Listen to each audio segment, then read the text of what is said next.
दोस्तों, निर्जला एकादशी के दिन चुपचाप गाय को खिला दें। यह एक छोटी सी चीज, उससे पहले दोस्तों जान लेते हैं निर्जला एकादशी के बारे में। हर महीने एकादशी का पर्व आता है, लेकिन ज्येष्ठ महीने में आने वाली निर्जला एकादशी सबसे ज्यादा महत्वपूर्ण होती है। आइए जानते हैं साल 2024 में निर्जला एकादशी कब है। दोस्तों, निर्जला एकादशी तिथि भगवान विष्णु को समर्पित है। माना जाता है निर्जला एकादशी भगवान विष्णु का व्रत करने से और उनकी पूजा करने से सभी पापों का नाश हो जाता है और मोक्ष की प्राप्ति होती है। ज्येष्ठ का महीना 24 मई 2024 से शुरू हो गया है। ज्येष्ठ माह के कृष्ण पक्ष की निर्जला एकादशी और शुक्ल पक्ष की निर्जला एकादशी दोनों ही बहुत महत्वपूर्ण मानी जाती है। ज्येष्ठ माह में गर्मी चरम पर होती है और एकादशी में 24 घंटे व्रत किया जाता है, जो बहुत कठिन होता है। आइए जानते हैं इस साल निर्जला एकादशी 2024 की डेट, पूजा, मुहूर्त और क्यों किया जाता है। यह व्रत ज्येष्ठ माह के शुक्ल पक्ष की एकादशी तिथि की शुरुआत 17 जून को सुबह 4:43 से होगी। वहीं इस तिथि का समापन 18 जून को सुबह 6:24 पर होगा। ऐसे में निर्जला एकादशी व्रत 18 जून को किया जाएगा। इस निर्जला एकादशी का क्या महत्व होता है दोस्तों? अपार शब्द का अर्थ होता है असीमित, यानी कि निर्जला एकादशी का व्रत करने वालों को असीमित सुख और धन की प्राप्ति होती है। इसी कारण इसे एकादशी कहा जाता है। इतना ही नहीं, निर्जला एकादशी को असीमित लाभ देने वाली एकादशी भी कहा जाता है। निर्जला एकादशी समस्त पापों से मुक्ति दिलाने वाली एकादशी में से एक मानी जाती है। ऐसी मान्यता है कि इस व्रत को करने से पापों का अंत होता है। इतना ही नहीं, व्यक्ति को कई तरह के रोग दोष और आर्थिक समस्याओं से भी छुटकारा मिलता है और अक्षय पुण्य की प्राप्ति होती है। पांडवों ने श्री कृष्ण के मार्गदर्शन में इस व्रत को करके महाभारत युद्ध में विजय प्राप्त की थी। दोस्तों, निर्जला एकादशी के दिन स्वर्ग का दरवाजा खुल जाता है, इसलिए इस दिन किया गया दान पुण्य अन्य दिनों में किए गए दान पुण्य से अधिक फलदायी होता है। वास्तव में 18 जून निर्जला एकादशी के दिन अगर आप यह उपाय कर लेते हो तो यकीनन आप प्रमाण की कृपा होगी और आप धनवान बन जाओगे। आप धनवान ना बने तो मुझे बताना दोस्तों, बस जो उपाय आपको बताया जाए वह उपाय कर लेना। चलिए जानते हैं, एकादशी के दिन चुपचाप गाय को खिला दें।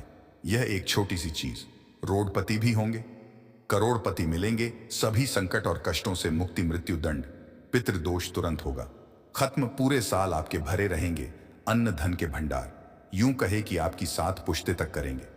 रुपयों पैसों पर राज्य दोस्तों, 7 पीढ़ियों तक बैंक बैलेंस बढ़ता चला जाएगा। सभी दुख दर्द संकट कष्ट है वह दूर हो और सभी सुख आपके कदमों में आ जाएंगे।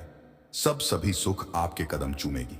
यदि आप यह एक छोटी और खास चीज चुपचाप गाय को खिला देते हैं तो तत्काल गरीबी आपके जीवन से खत्म हो जाएगी। यूं कहे व्यक्ति रंग से राजा बन जाता है और 33 कोटि देवी देवताओं को धारण करने वाली गौ माता की भी कृपा व्यक्ति पर बरसती है।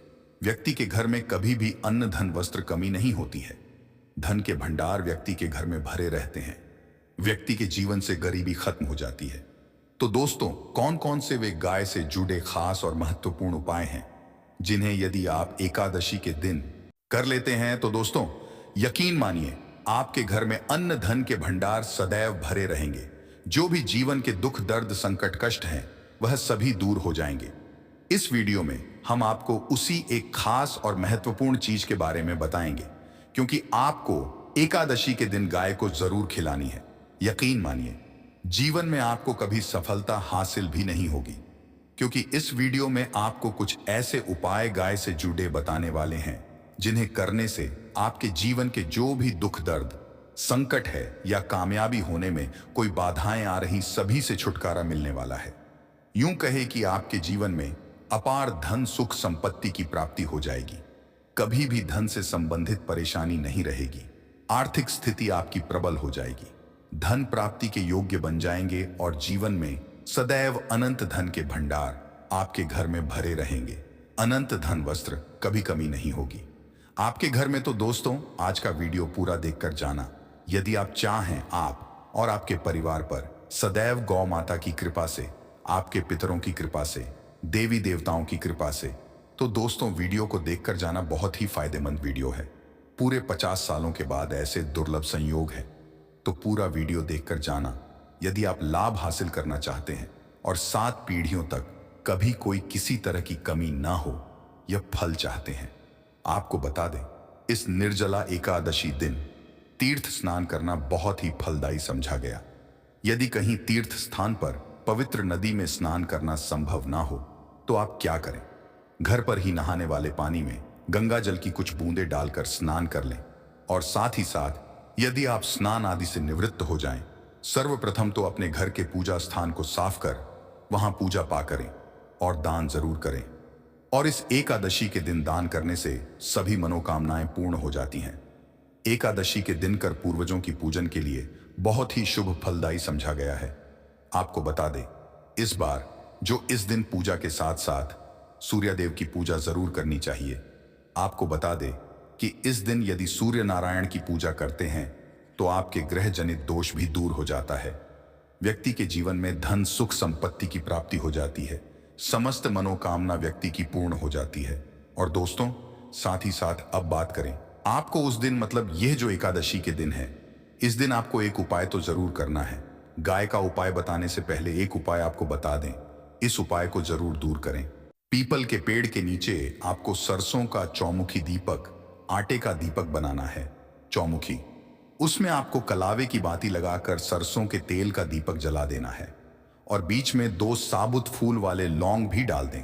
फिर देखिए कैसे चमत्कार आपके जीवन में होता है। शाम के समय लेकर उसे छोड़े मनोकामना मांगकर। दोस्तों, 11 दिनों के अंदर आपकी वह मनोकामना पूर्ण ना हो जाए तो हमें बता देना। बहुत ही प्रभावशाली उपाय बताया मैंने आपको, बहुत ही दुर्लभ से दुर्लभ है। इस निर्जला एकादशी के उपाय को जरूर करें। यह उपाय जो है बहुत ही आपको लाभ देगा। और अब बात करें गाय से जुड़े कौन कौन से उपाय आपको इस दिन मतलब गाय से जुड़े उपाय जिन्हें करने से व्यक्ति को 7 पीढ़ियों तक बैंक बैलेंस की कमी नहीं, दुख दर्द संकट कष्ट दूर हो जाते हैं और सभी सुख व्यक्ति के कदमों में आ जाते हैं। कदम चूमती है सभी सुख और घर में धन के भंडार सदैव भरे रहते हैं, कोई कमी नहीं होती। किसी तरह कौन कौन से उपाय ध्यान से सुनना, जिस तरह बताएं उसी तरह इन उपायों को आपको करना है। तो चलिए शुरू करते हैं। कौन कौन से गाय से जुड़े उपाय हैं? प्रभावशाली चमत्कारिक उपाय है जो कि आपकी किस्मत को चमका देंगे। एकादशी से आपको लाभ शुरू करते हैं। दोस्तों, सनातन परंपरा में गाय गंगा और गायत्री का बहुत ज्यादा धार्मिक महत्व है। मान्यता है कि गौ माता के शरीर पर 3 कोटि देवी देवताओं का वास होता है। गौ माता की पूजा करने वाले जातक पर इन सब देवी देवताओं की कृपा बरसती है। गौ सेवा से ना सिर्फ इस जन्म के बल्कि पूर्व के भी दोष दूर हो जाते हैं। गाय से हासिल पंचगव्य का उपयोग जरूर शामिल करें, क्योंकि पंचगव्य के बिना कोई भी पूजा पाठ और हवन सफल नहीं होता। या दोस्तों, गौ कृपा पाने के लिए प्रतिदिन सप्ताह अथवा महीने में परिवार समेत एक बार गौशाला जाने का नियम जरूर बनाएं और वहां गायों को हरा चारा जरूर खिलाएं। इससे आपको शुभ फलों की प्राप्ति होगी। और साथ ही साथ गौ सेवा और गौ पूजा से 9 ग्रह शांत हो जाते हैं और इनसे जुड़े दोषों का निदान हो जाता है। गर्मियों में गौ माता को पानी पिलाएं और सर्दी में गौ माता को गुड़ जरूर खिलाएं। ध्यान रखें कि गर्मियों में गाय को अनेक देवी देवता को अपने नए शरीर पर धारण करने वाली गौ माता जुड़े कई शुभ और अशुभ संकेत भी होते हैं। मसलन, गाय का दूध धोते समय यदि गाय ठोकर मार दे और सारा दूध बिखर जाए तो अब शगुन होता है। यदि कोई यात्रा पर निकल रहा हो और गाय अपने बछड़े को दूध पिलाती सामने आ जाए तो निश्चित रूप से जिस यात्रा के लिए आप निकले हैं वह यात्रा आप जरूर ही सफल होगी और वह जिसके लिए आप निकले हैं वह जरूर ही पूर्ण होगा। यात्रा पर जाते समय बाएं ओर की आवाज आना और रात्रि में गाय की हुंकार करना भी शुभ होता है। दोस्तों, साथ ही करना भी शुभ होता है। दोस्तों, साथ ही साथ गाय के साथ आप भूल कर भी दुराचार न करें, अन्यथा मिलता है घोर पाप और जीवन भर की परेशानियां बनी रहती हैं। जी हां दोस्तों, गाय को राष्ट्रीय पशु बनाए जाने और इन्हें मौलिक अधिकार दिए जाने की बात हो रही है तो सवाल उठता है, गाय संस्कृति का अहम हिस्सा है, तब भी गाय के साथ लोग खराब व्यवहार कैसे कर लेते हैं। गाय दर दर भटकती रहती है, भरपेट इन्हें चारा तक लोग नहीं देते। गाय जब तक दूध देती रहे तो उनकी सेवा होती है और जैसे ही दूध देना बंद कर देती है तो लोग इन्हें उनकी किस्मत पर छोड़ देते हैं, सड़कों पर और गलियों में भटकने के लिए। ऐसे में गोवंश जीवों को कोई डंडे मारता है तो कोई पानी डाल देता है, कभी वाहनों की चपेट में आ जाती है तो कभी बीमार होकर बेचारी यह गाय दम तोड़ देती है। ऐसे में जरूरत है इन बातों को जानने की। गाय को लेकर शास्त्रों में क्या कहा गया है, गाय के साथ कैसा व्यवहार करना चाहिए। दोस्तों, गाय को कभी भी मारना पीटना नहीं चाहिए। शास्त्रों में गाय को माता का दर्जा दिया गया है। गाय को मारने वाला माता को मारने पीटने वाले के समान पाप का भागीदार समझा जाता है। नर्क लोक में वर्षों तक कष्ट भोगना पड़ता है। अगले जन्म पशु योनि में मिलता है। कथा है कि गौतम मुनि ने गलती से गाय को डंडा मार दिया था, जिससे गाय की मृत्यु हो गई थी और इस पाप से लिए इन्हें वर्षों तक तपस्या करनी पड़ी। भगवान श्री कृष्णा जी ने बैल स्वरूप में आए वृद्धाश्रम का वध कर दिया था, जिससे मुक्ति के लिए भगवान श्री कृष्ण को संपूर्ण तीर्थों को एक कुंड में बुलाना पड़ा और इस कुंड में स्नान से वह पाप मुक्त हो गए थे। दोस्तों, साथ ही साथ पानी पी रही गाय को भगाते हैं। वे घोर पाप के भागी बनकर नर्क भोगते हैं, ऐसा पुराणों में बताया गया है। जबकि जो लोग गाय के लिए प्याऊ और चार बनवा, वह महाभाग्यवान होते हैं। ऐसे लोग घोर पाप से मुक्त होकर स्वर्ग पा जाते हैं और बेडे ही धनवान कुल में जन्म लेकर सुख भोगते हैं। और साथ ही साथ आराम कर रही गाय को कष्ट देकर कभी भी उठाना नहीं चाहिए। कहते हैं कि जिस स्थान पर गाय बैठी है वहां से नकारात्मक ऊर्जा खत्म हो जाती है। गाय के बैठने की जगह को जो लोग नियमित साफ रखते हैं, वह जन्म में किए गए जाने अनजाने में पापों से मुक्ति हो जाती और गोलो लोक में स्थान पाते हैं। गाय को डंडा मारकर उठाना, पानी डालकर उठाने से मनुष्य पाप का भागी बनता है और अगले जन्म में उसे दर दर भटकना पड़ता है। और साथ ही साथ शास्त्रों में बताया गया है कि गाय का दूध उसके बछड़े के लिए होता है। गाय के बछड़े से बचा हुआ दूध ही मनुष्य को लेना चाहिए, परंतु कुछ लोग एक बार गाय को दूध लेने बाद फिर से बछड़े के लिए बचा हुआ दूध भी धो लेते हैं। ऐसा करना गौर कहा जाता है। ऐसे दूध को धोने वाला और ग्रहण करने वाला दोनों ही पाप के भागी बन जाते हैं। दोस्तों, साथ ही साथ शास्त्रों में कहा गया है कि गोवंश मतलब गाय और बैल के पीठ पर नहीं बैठना चाहिए। इनकी पीठ पर बैठने से महापाप लगता है। ऐसे लोगों को नर्क की यातना भोगनी पड़ती है। एकमात्र देव के अंश के उत्पन्न नंदी ही गोवंश है, जिस पर स्वयं महादेव और महादेवी सवारी स्वयं होनी इच्छा से महादेवी की सवारी बनना स्वीकार किया था। और साथ ही साथ शास्त्रों में गाय के दान को बहुत ही महत्व दिया गया है। परंतु ऐसी गाय का दान कभी नहीं करना चाहिए जो बूढ़ी और बीमार हो। कठोपनिषद में नचिकेता की कथा भी इस संदर्भ में है कि जिस नाचकेता ने पिता द्वारा बूढ़ी गाय को दान करने पर आपत्ति जताई थी, दूध देने वाली और बेड़े सहित जो लोग का दान करते हैं, वह महान पुण्य को हासिल कर स्वर्ग में स्थान पाते हैं। दोस्तों, साथ ही साथ सूर्य चंद्र मंगल शुक्र की युक्ति राहु से हो तो पितृदोष होता है। यह भी मान्यता है कि सूर्य का संबंध पिता से एवं मंगल का संबंध होने के कारण सूर्य यदि शनि राहु या केतु के साथ स्थित हो या दृष्टि संबंधी हो तथा मंगल की युति राहु या केतु से हो तो पितृदोष होता है। इस दोष से जीवन संघर्ष में बन जाता है। यदि पितृदोष हो तो गाय प्रतिदिन या किसी भी एकादशी को या किसी पूर्णिमा के दिन, अमावस्या या किसी भी खास दिन पर रोटी गुड़ चारा खिलाने से पितृदोष खत्म जाता है। साथ ही साथ गाय की पीठ पर जो कुबडे अतः जन्मपत्री में यदि बृहस्पति अपनी नीच राशि मकर में हो या अशुभ शिवलिंग में जा रहे हों और सामने से गौमाता आती हुई दिखाई दे तो गौमाता को अपनी दाहिनी ओर से जाने देना चाहिए। आपकी यात्रा ही सफल होगी। और जिस घर में गाय होती है उसमें वास्तु दोष स्वतः ही खत्म हो जाता है। और साथ ही साथ आपको बता दें कि गाय को आप भी रोटी बनाएं, प्रतिदिन ताज़ी रोटी ही बनाएं। गाय को अगर आपने रोटी बनाई है तो कोशिश करें कि उस रोटी को आप तुरंत ही गाय को दे दें। अगर आप उस रोटी को रख दें और उस रोटी को अगले दिन देंगे तो वह रोटी बासी मानी जाएगी।